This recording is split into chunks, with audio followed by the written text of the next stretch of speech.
शिक्षा मंत्री के बिगड़े बोल, कहा हिंदी बोलने वाले हमारे यहाँ पानी पूरी बेचते।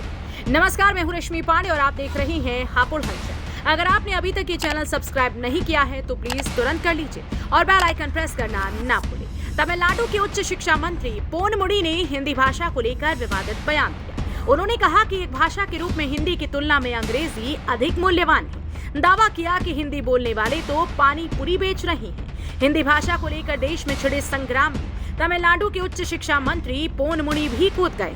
शुक्रवार को भारतीय विश्वविद्यालय कोयम्बटूर में एक दीक्षांत समारोह को संबोधित करते हुए उन्होंने कहा कि एक भाषा के रूप में अंग्रेजी हिंदी के बजाय ज्यादा मूल्यवान है। हिंदी बोलने वाले लोग नौकरियों में लगे हुए हैं। तंज कसते हुए कहा कि हिंदी बोलने वाले तो कोयम्बटूर में पानी पूरी बेच रहे हैं।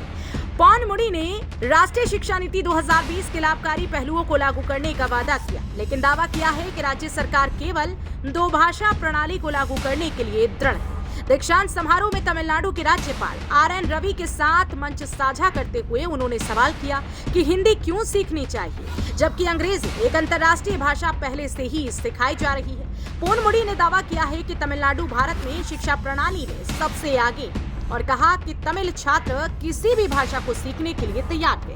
हालांकि हिंदी केवल एक वैकल्पिक भाषा होनी चाहिए, हिंदी अनिवार्य नहीं होनी चाहिए। पोनमुडी ने व्यंग्यात्मक रूप से यह व्यक्त किया है कि अंग्रेजी हिंदी से अधिक मूल्यवान है और दावा किया है कि हिंदी भाषी नौकरी कर रहे हैं। पोनमुडी ने कहा, वे कहते थे कि अगर आप हिंदी पढ़ते हैं तो आपको नौकरी मिलेगी। क्या ऐसा है? आप कोयम्बटूर में देख सकते हैं कि अब पानी पूरी कौन बेच रहा है। एक समय ऐसा ही था, अब अंग्रेजी अंतर्राष्ट्रीय भाषा है।